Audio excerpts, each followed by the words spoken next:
the News Channel 5 network. This is SportsLine.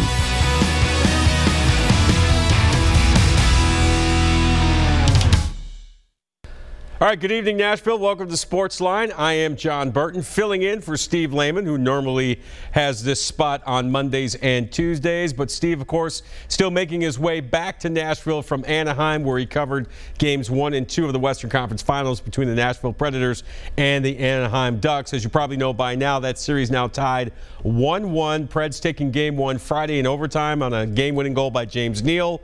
Last night, they had a 2-0 lead.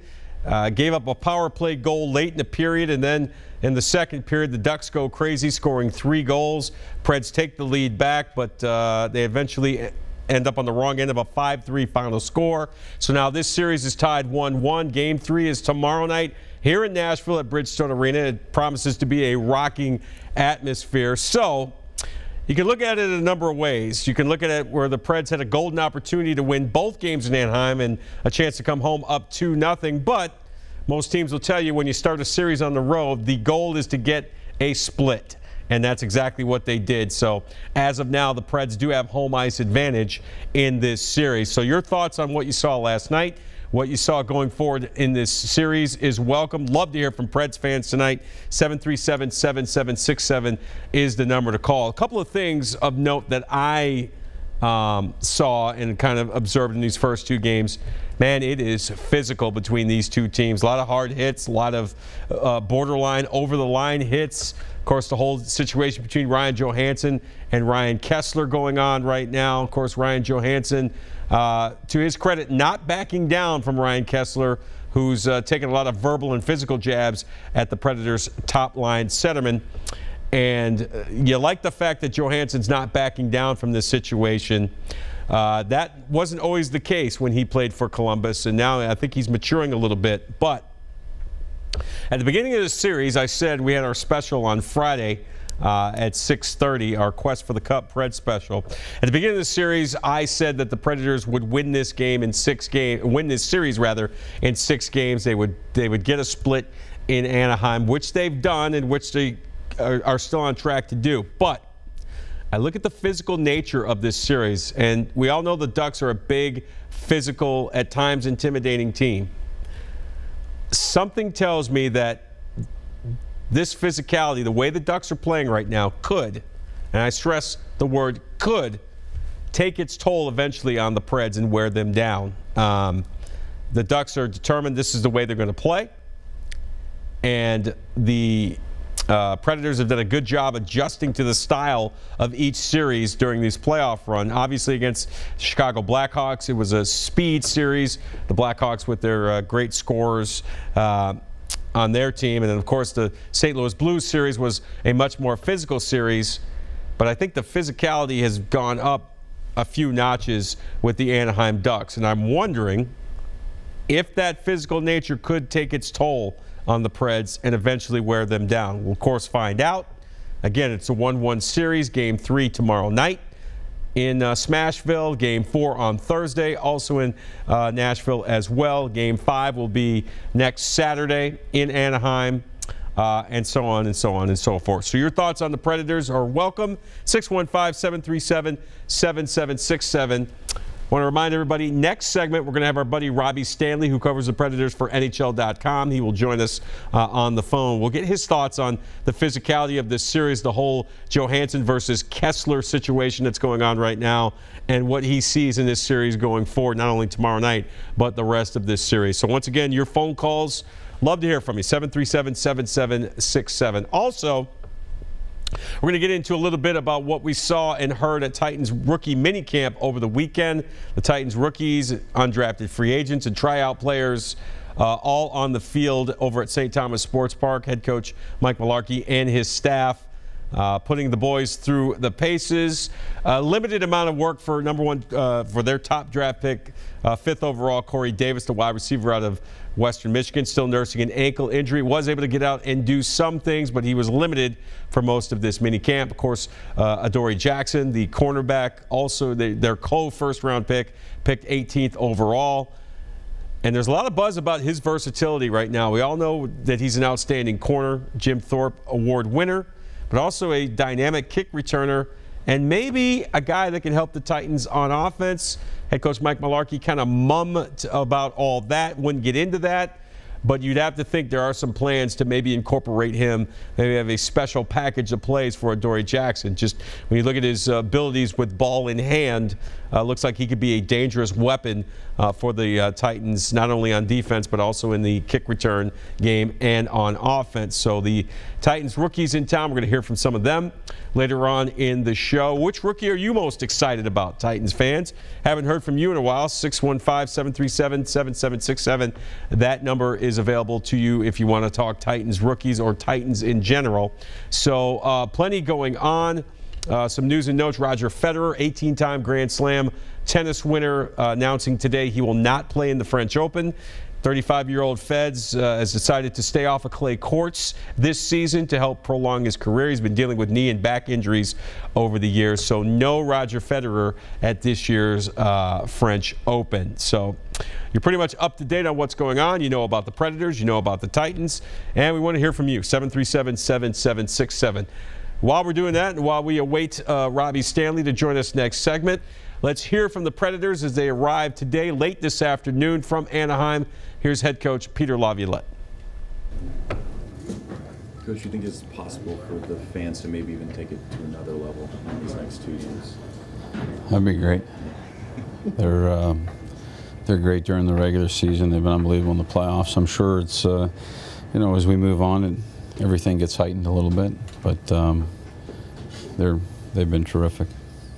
Peter, since the press conference from last night, have you seen or heard Ryan Johansson's comments in the locker room about Ryan Kesler?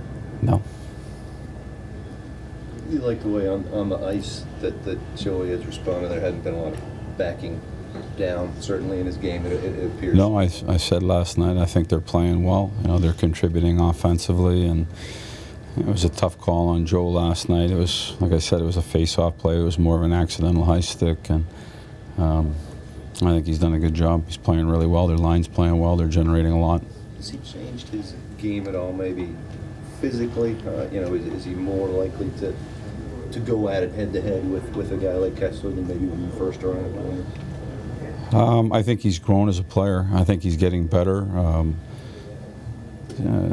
I think anytime you gain experiences, even last year in the playoffs and now this year, I think he's just becoming more experienced, more mature as a player, and you know, I think he's played well. He's played against checking lines before. He's gone head-to-head with top lines before, and that line is able to still maintain some of the best numbers in the league either way. So I think that they're doing a good job.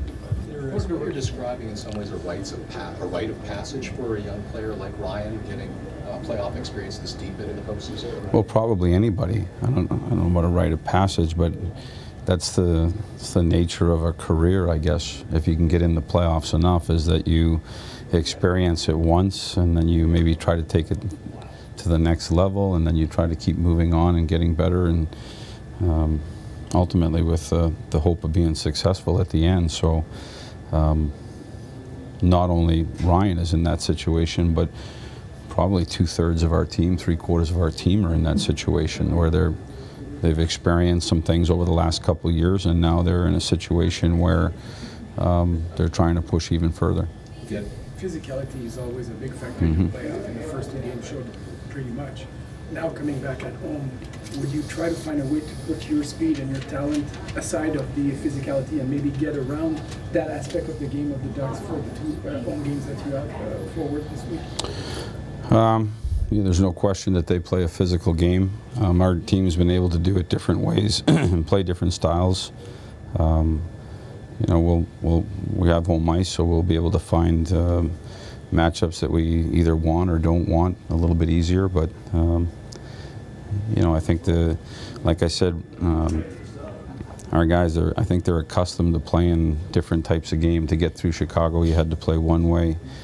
To get through St. Louis, you had to play a different way. So I think the guys will be fine. We'll take one more for Coach. Peter, I know that you said that you didn't hear the comments, but he was clearly, Ryan Johansson was clearly frustrated after last night's game. I know that you said that he was composed on the ice. I mean, how do you reconcile the on-ice composure with maybe the post-game frustration?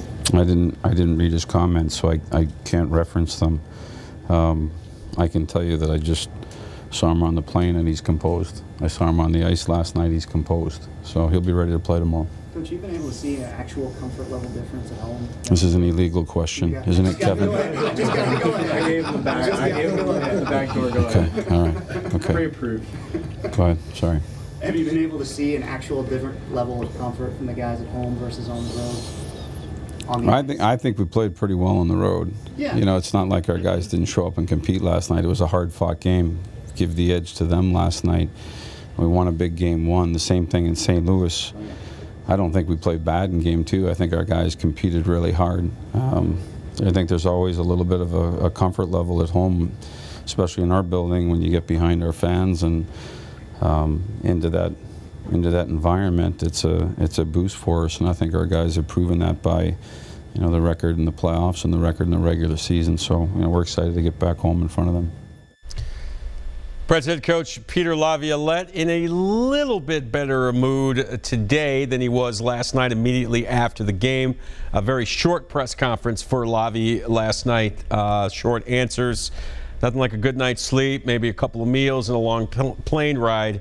I think the realization is setting in that mission, you know, despite a tough loss last night, mission accomplished for the most part for the Preds as they gain a split in Anaheim in the Western Conference Finals. So again, this series tied 1-1 with Game 3 set for tomorrow night at Bridgestone Arena. Should be a great atmosphere. The weather is supposed to be warm and beautiful, so I'm sure the folks in Smashville will be getting there early and taking their medicine. A 7 o'clock start, I believe, for Game 3 tomorrow night, not the dreaded 8:30 or 9 o'clock start that we've had in the first two rounds. So the Preds get a split. They could have easily come back up 2-0, but they're not. They have to face that reality, and they have to face the reality, as we said at the top of the show, that they are in a very, very physical series now with the Anaheim Ducks, and they're going to have to match that physicality for the rest of the season or risk getting worn down. So we will see what happens there. Coming up later in the show, we're going to hear more from the Predators, more fallout from last night's 5-3 loss to the Anaheim Ducks. Try to get into some Titans talk as well. But up next, after the break, we're going to hear from our buddy Robby Stanley from NHL.com, who covers the Nashville Predators. Get his thoughts on Game 2 last night and what it means for the Preds going forward. And also, what's going on with this whole Ryan Kesler, Ryan Johansson thing? We'll ask him next, plus your phone calls. Stay with us.